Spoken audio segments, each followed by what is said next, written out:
Assalamu alaikum wa rahmatullahi wa barakatuh. In this video, I am going to teach you a life-changing dua which is found in Sahih al-Bukhari. And I always wonder why, more people are not aware of such a dua.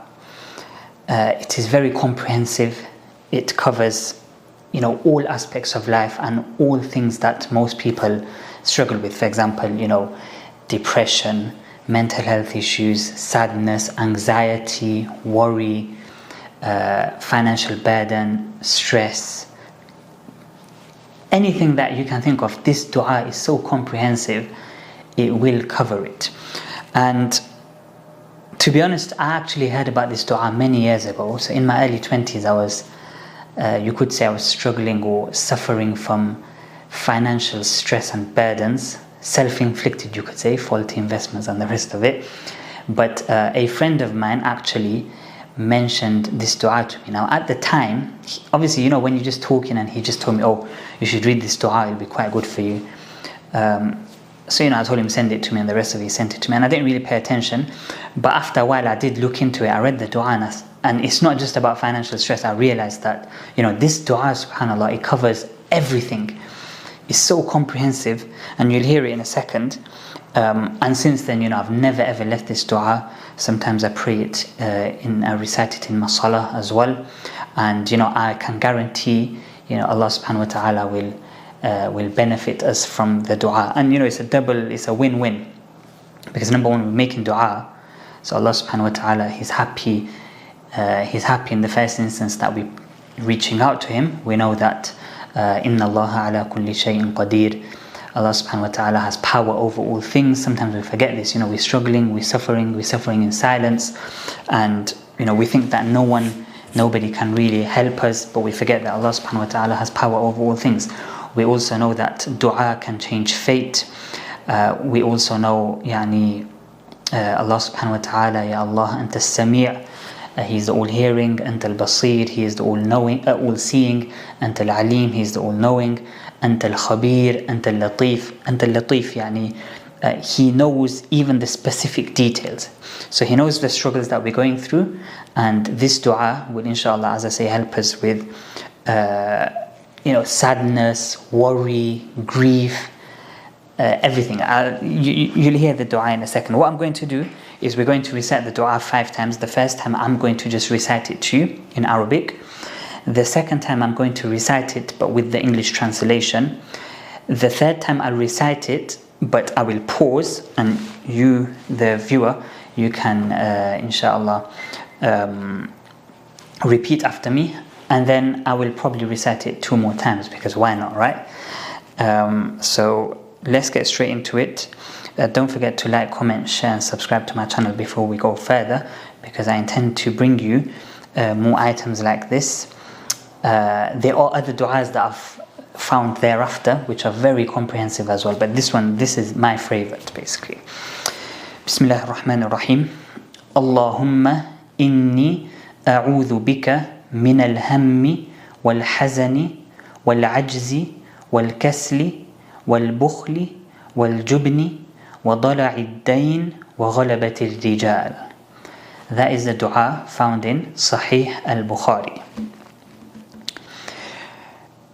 Allahumma, O Allah, Allahumma, inni a'udhu bika, I seek refuge in you, min al-hammi, from grief, from worry, wal-hazani, and from sadness, wal-ajzi, from weakness, wal-kasli, and from laziness. Al-kasl means laziness. Wal-bukhli, and from miserliness or from stinginess, which is obviously not a very good trait that some people do suffer from. Wal-jubni, and from cowardice. وَضَلَعِ الدَّيْنِ, and this is the reason my friend told me to recite this dua. وَضَلَعِ الدَّيْنِ, and from being overcome by debt. وَغَلَبَةِ الرِّجَالِ, and from being overpowered by men and others. Now I'll recite the dua again with pauses for you to repeat after me. Allahumma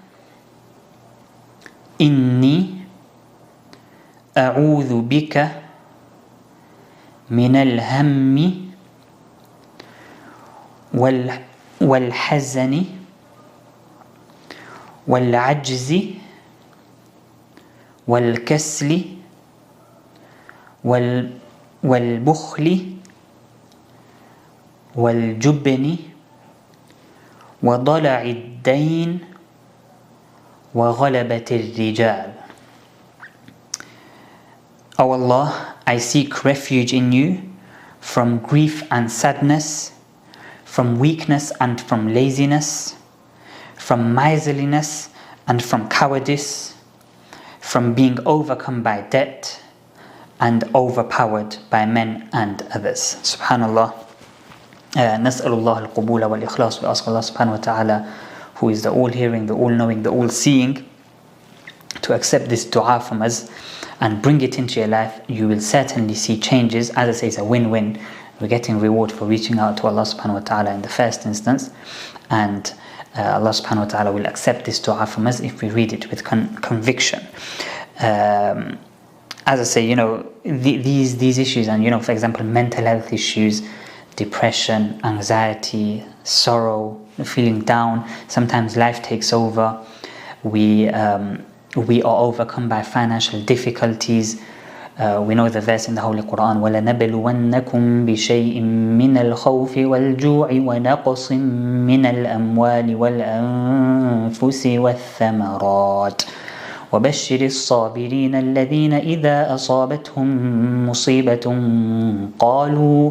قالوا إنا لله وإنا إليه راجعون. Surely we will test you, with loss of livelihood, hunger, poverty, and the rest of it. So many, every single one of us, we might see someone's life, for example, on social media. We see them having a nice time. I was just with a friend right now. He said, I see your statuses. You look like you're living a good life.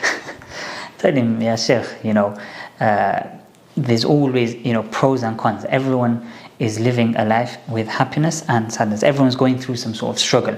Sometimes we go through, sometimes some of us go through more struggles than others. You might be going through a struggle now, someone else may not be, but tables can turn very quickly in life.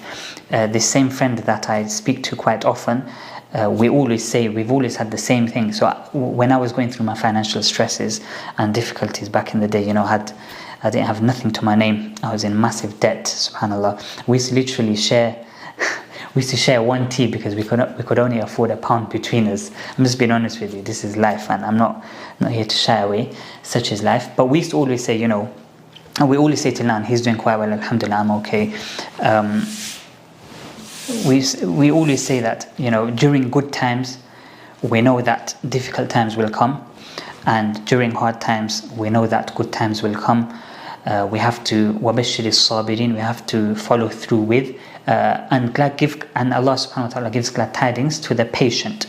How do we be patient? كَيْفَ نَصْبِرُ. How are we patient? This video is being shot in the month of Ramadan.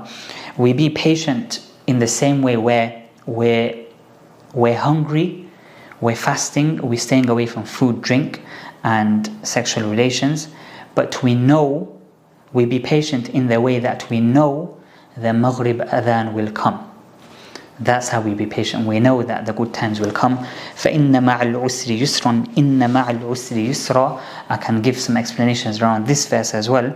But again, we should ponder upon why indeed after hardship comes ease. And Allah subhanahu wa ta'ala repeats the verse, indeed after hardships come ease. So inna ma'al usri yusran. Indeed with the hardship comes ease. There's a beauty of the Arabic language in that verse as well. Why is it in فَإِنَّ مَعَ الْعُسْرِ. Al-usri is al-usri, the hardship. Yusran is open-ended. I'll explain that in another video soon, bi'idhnillahi ta'ala. But yeah, as I say, many people are struggling, and we all have our own struggles, and this dua will definitely get you through it, bi'idhnil wahid al-ahad. I will repeat it twice. Allahumma inni a'udhu bika min al-hammi wal-hazani wal-ajzi wal-kasli wal-bukhli wal-jubni wa dala'i ad-dayn wa ghalabati ar-rijal. One more time. Allahumma inni a'udhu bika min al-hammi wal-hazan wal-ajzi wal-kasl wal-bukhli wal-jubni wa dala'i ad-dayn wa ghalabati ar-rijal. Nas'alullah al-qubula wal-ikhlas والتوفيق. We ask Allah subhanahu wa ta'ala to accept this dua from us, bring it into your life. It will be life changing, and it will not be something you'd be willing to let go. We ask Allah subhanahu wa ta'ala to accept this dua from us and protect us from the hardships of this dunya. This life, we will all struggle. This, every single person is struggling. That's the point I'm trying to make. Don't think that so and so, social media is very deceptive. Don't think so and so is not having struggles. Every single person has struggles. For example, it may be that someone is looking to get married and they're struggling. And then on the flip side, you have those that are married, they're struggling within their marriage. So, one is wishing for that and the other is wishing for that. It's just crazy, this dunya. Financial burdens, having children, some may struggle with having children, and we make dua to Allah subhanahu wa ta'ala that He makes everything easy for us and He grants us happiness and success in this life and the hereafter. The ultimate aim and goal in life is happiness and contentment, and this is only found in giving your heart to Allah subhanahu wa ta'ala. You're not going to find it in material things, and this is a common mistake people make. They think that once I buy a nice house, I'll be happy. But once they're living in the house, they still haven't found the happiness, so they're looking for the next thing. They buy a nice car, they drive the car for about 2 weeks, and they're thinking about the next car. They're seeing next person driving another car, and they want that now. Or they haven't got enough praise as they thought they'd get. So happiness comes from within. Happiness is a state. We have to actively be happy in any circumstances, and we ask Allah subhanahu wa ta'ala to accept from us. Nas'alullah al-qubula wal-ikhlas. Jazakumullah khairan. Assalamu alaikum wa rahmatullahi wa barakatuh.